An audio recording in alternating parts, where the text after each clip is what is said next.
Alright, let's get our hands dirty and make some delicious dumplings. First things first, we need to make the dough. It's easier than you think.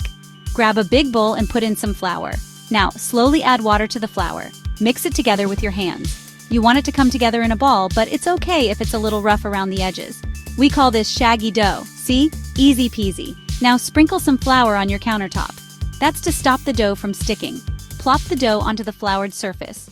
Are you ready for the fun part? Now we knead.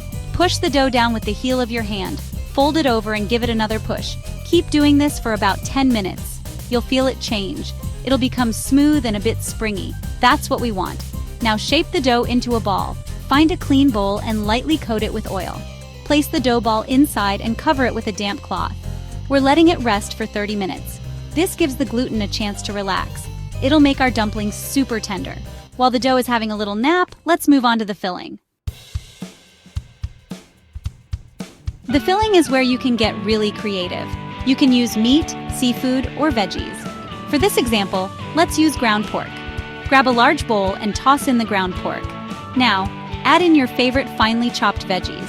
I love using cabbage, carrots, and spring onions for a bit of crunch and freshness.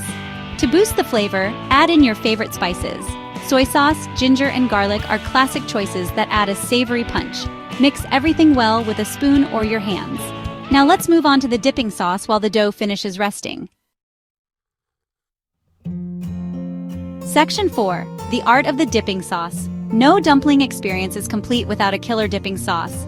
Let's make a simple yet delicious one. Start by toasting some sesame seeds in a dry pan until they're fragrant. Keep an eye on them so they don't burn. Once toasted, grind them coarsely using a mortar and pestle or a spice grinder. In a bowl, whisk together soy sauce, rice vinegar, a touch of sesame oil, and a pinch of sugar. Now add those lovely toasted sesame seeds. Give it a taste and adjust the ingredients to your liking. Some people like it spicy, so feel free to add a dash of chili oil. Section 5. Shaping and filling your dumplings. Our dough should be nice and relaxed by now. Punch it down gently to release any air bubbles. Divide the dough into small, equal-sized balls. Now roll each ball into a thin circle. Be careful not to make them too thin, or they might break during cooking. Place a spoonful of the filling in the center of each circle. Now, for the fun part, folding. You can fold them into half moons, pleat them like tiny purses, or get creative with your own designs. Just make sure the edges are sealed tightly to prevent the filling from escaping. Section 6. Cooking methods. Steaming and pan frying. There are two main ways to cook dumplings, steaming and pan frying. Steaming gives you delicate, melt-in-your-mouth dumplings. Arrange them in a single layer in a steamer basket lined with parchment paper. Steam them for about 15 minutes, or until the filling is cooked through. Pan frying creates crispy bottoms and juicy fillings. Heat some oil in a pan over medium heat. Place the dumplings in a single layer, flat side down.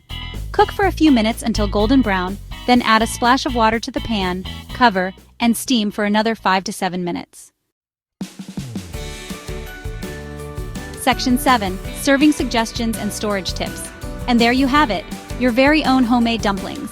Serve them piping hot with that amazing dipping sauce. You can enjoy them as an appetizer, a light lunch, or even a satisfying dinner. For leftovers, let them cool completely before storing them in an airtight container in the refrigerator.